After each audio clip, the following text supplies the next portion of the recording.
வணக்கம் ஃப்ரெண்ட்ஸ். நம்ம நீண்ட நாளாக எதிர்பார்த்துட்டு இருந்த நூலக உதவியாளர் வேலைவாய்ப்புக்கான அறிவிப்பு இப்போ வெளியிட்டாங்க. இந்த வேலைவாய்ப்புக்கு குறைந்தபட்சம் நீங்கள் 10ஆம் வகுப்பு தேர்ச்சி பெற்றிருந்தாலே போதுமானது. இதுக்கு நீங்கள் விண்ணப்பிக்கலாம். மேலும் இந்த வேலைவாய்ப்புக்கு எழுத்து தேர்வு எதுவுமே கிடையாது. டைரக்ட் இன்டர்வியூ மூலியமாக தான் கேண்டிடேட்டை செலக்ட் பண்ணிட்டு இருக்காங்க. அதுக்கப்புறம் இதுக்கான மாத சம்பளம்னு எடுத்துட்டிங்கன்னா 28,000 பர் மந்த் உங்களுக்கு ஸ்டார்டிங் சேலரி இருக்கும்.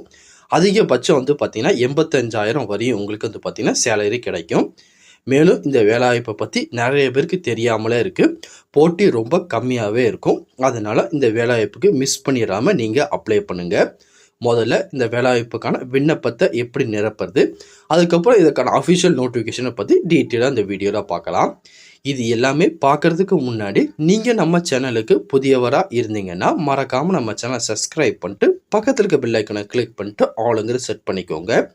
அப்போ தான் நம்ம போடுற வீடியோ எல்லாமே உங்களுக்கு உடனே கிடைக்கும். இப்போ வாங்க ஃப்ரெண்ட்ஸ், வீடியோக்குள்ளே போகலாம். இதான் அந்த வேலைவாய்ப்புக்கான அப்ளிகேஷன் ஃபார்ம். இதை டவுன்லோட் பண்ணி நீங்கள் பிரிண்ட் அவுட் எடுத்துக்கோங்க. ஃபஸ்ட்டு உங்களோட நேமை பிளாக் லெட்டரை கொடுத்துருங்க. அதுக்கப்புறம் நீங்கள் மேரீட் ஆயிடுச்சா இல்லை சிங்கிளான்னு கேட்குறாங்க. அது எதுவோ அதை பார்த்தீங்கன்னா டிக் பண்ணிக்கோங்க. அதுக்கப்புறம் நீங்கள் மெயிலாக ஃபீமேலாக டிரான்ஸ்ஜெண்டராக கேட்டிருக்காங்க. அதையும் பார்த்தீங்கன்னா டிக் பண்ணிக்கோங்க. அதுக்கப்புறம் பார்த்தீங்கன்னா உங்கள் ஃபாதர் நேம் கொடுத்துக்கோங்க. அதுக்கப்புறம் பார்த்தீங்கன்னா உங்களோட நீங்கள் ஜென்டரா, எஸ்சியா, எஸ்டியா, ஓபிசியா, பிஹெச்ஆ, இடபிள்யூஎஸ்ஆ, பிடபிள்யூடியா, எக்ஸ் சர்வீஸ்மேனான்னு கேட்டிருக்காங்க. நீங்கள் என்ன கேட்டகரியில் வருவீங்களோ அதை பார்த்தீங்கன்னா டிக் பண்ணிக்கோங்க. அதுக்கப்புறம் பார்த்தீங்கன்னா உங்கள் date of birth, date, month, year கொடுங்க. அதுக்கப்புறம் 20/5/2024 அன்னைக்கு உங்களுக்கு என்ன வயசு, என்ன மாதம், என்ன தேதி அப்படிங்கிறத பார்த்தீங்கன்னா டீட்டெயிலாக கொடுத்துருங்க.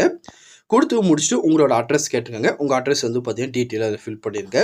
அதுக்கப்புறம் உங்களோட வேல்யூட் இமெயில் ஐடி, உங்களோட மொபைல் நம்பர், அதுக்கப்புறம் உங்கள் கான்டாக்ட் நம்பர், இதெல்லாம் பார்த்தீங்கன்னா டீட்டெயிலாக கொடுத்துருங்க. அதுக்கப்புறம் பார்த்தீங்கன்னா இப்போ கரண்ட்டாக நீங்கள் எங்கேயும் வேலை பார்த்துட்ருக்கீங்க, ப்ரைவேட் செக்டரில் இல்லை கவர்மெண்ட் செக்டரில் வேலை பார்த்துட்ருக்கீங்கன்னா அதோட டீட்டெயில் இதை கொடுத்துக்கோங்க. அப்படி இல்லைனா விட்டுறலாம், ஒன்றும் பிரச்சனை கிடையாது. அதுக்கப்புறம் பார்த்தீங்கன்னா உங்கள்கிட்ட எதுவும் ஒர்க் எக்ஸ்பீரியன்ஸ் இருந்துச்சுன்னா அது என்ன வருஷம் என்னன்னு கொடுங்க.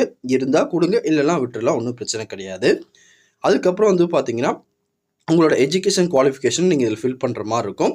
நீங்கள் என்ன கல்வி தகுதி அதிகமாக முடிச்சிக்கணும் அதோட டீட்டெயில் பார்த்தீங்கன்னா இது எல்லாமே கொடுத்துருங்க.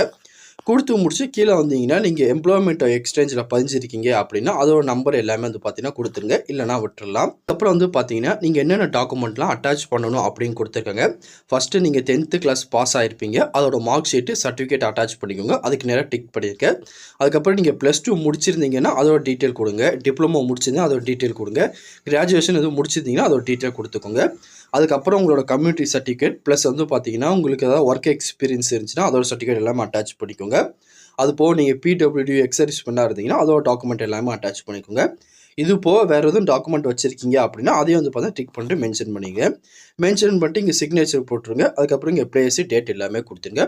கொடுத்துட்டு நோட்டிஃபிகேஷனில் நீங்கள் சென்ட் பண்ண வேண்டிய அட்ரஸ் கொடுத்துருக்காங்க. அதுக்கு பார்த்தீங்கன்னா நீங்கள் சென்ட் பண்ணி வச்சுருங்க. இப்போது அந்த நோட்டிஃபிகேஷனை போய் நம்ம செக் பண்ணி பார்க்கலாம். இதான் அந்த வேலைவாய்ப்புக்கான அஃபிஷியல் நோட்டிஃபிகேஷன். இதில் ஃபஸ்ட் பார்த்தீங்கன்னா மிஷின் மெக்கானிக் கொடுத்துருக்காங்க. அதுக்கப்புறம் அசிஸ்டண்ட், அதுக்கப்புறம் அசிஸ்டண்ட் வார்டன் கேர்ள்ஸுக்கு, நர்ஸு, ஜூனியர் அசிஸ்டண்ட், அதுக்கப்புறம் நம்ம எதிர்பார்த்துட்டு இருந்த லைப்ரரி அசிஸ்டண்ட், அதுக்கப்புறம் பார்த்தீங்கன்னா லேப் அசிஸ்டன்ட் சொல்லி 7 விதமான கேட்டகரியில் வேகன்சி கொடுத்துருக்காங்க. 2 விதமான கேம்பஸ்லேருந்து பார்த்தீங்கன்னா இதுக்கான வேகன்சி எல்லாமே உங்களுக்கு கொடுத்துருக்காங்க. கொஞ்சம் நீங்கள் டீட்டெயிலாக செக் பண்ணி பார்த்துட்டு நீங்கள் என்ன கேட்டகரி அப்ளை பண்ண விரும்புங்களோ அதுக்கேற்ற மாதிரி நீங்கள் அப்ளை பண்ணிக்கோங்க. அதுக்கப்புறம் நீங்கள் ஆல்ரெடி ஃபில் பண்ணி வச்சுருப்பீங்க தெரியுமா அந்த அப்ளிகேஷன் ஃபார்மை. இங்கே கீழே ஒரு அட்ரஸ் கொடுத்துருக்காங்க பார்த்தீங்களா, இந்த அட்ரஸ்க்கு பார்த்தீங்கன்னா வர 20/5/2024 நீங்கள் சென்ட் பண்ணி வைக்கிற மாதிரி இருக்கும். இப்போ பற்றி வேறு எதுவும் உங்களுக்கு டவுட் இருந்தாலும் கீழே கமெண்ட் செக்ஷனில் தெரிவிங்க. கண்டிப்பாக உங்களுக்கு நான் கிளியர் பண்ணி தரேன். இந்த பதிவு கண்டிப்பாக உங்களுக்கு பயனுள்ளதாக இருக்கும்னு நினைக்கிறேன். தெரியாத உங்கள் ஃப்ரெண்ட்ஸுக்கும் இந்த வீடியோ ஷேர் பண்ணுங்கள். பிடிச்சிருந்தா லைக் பண்ணுங்கள். அடுத்த ஒரு வீடியோ சந்திக்கலாம். Thank you and bye friends.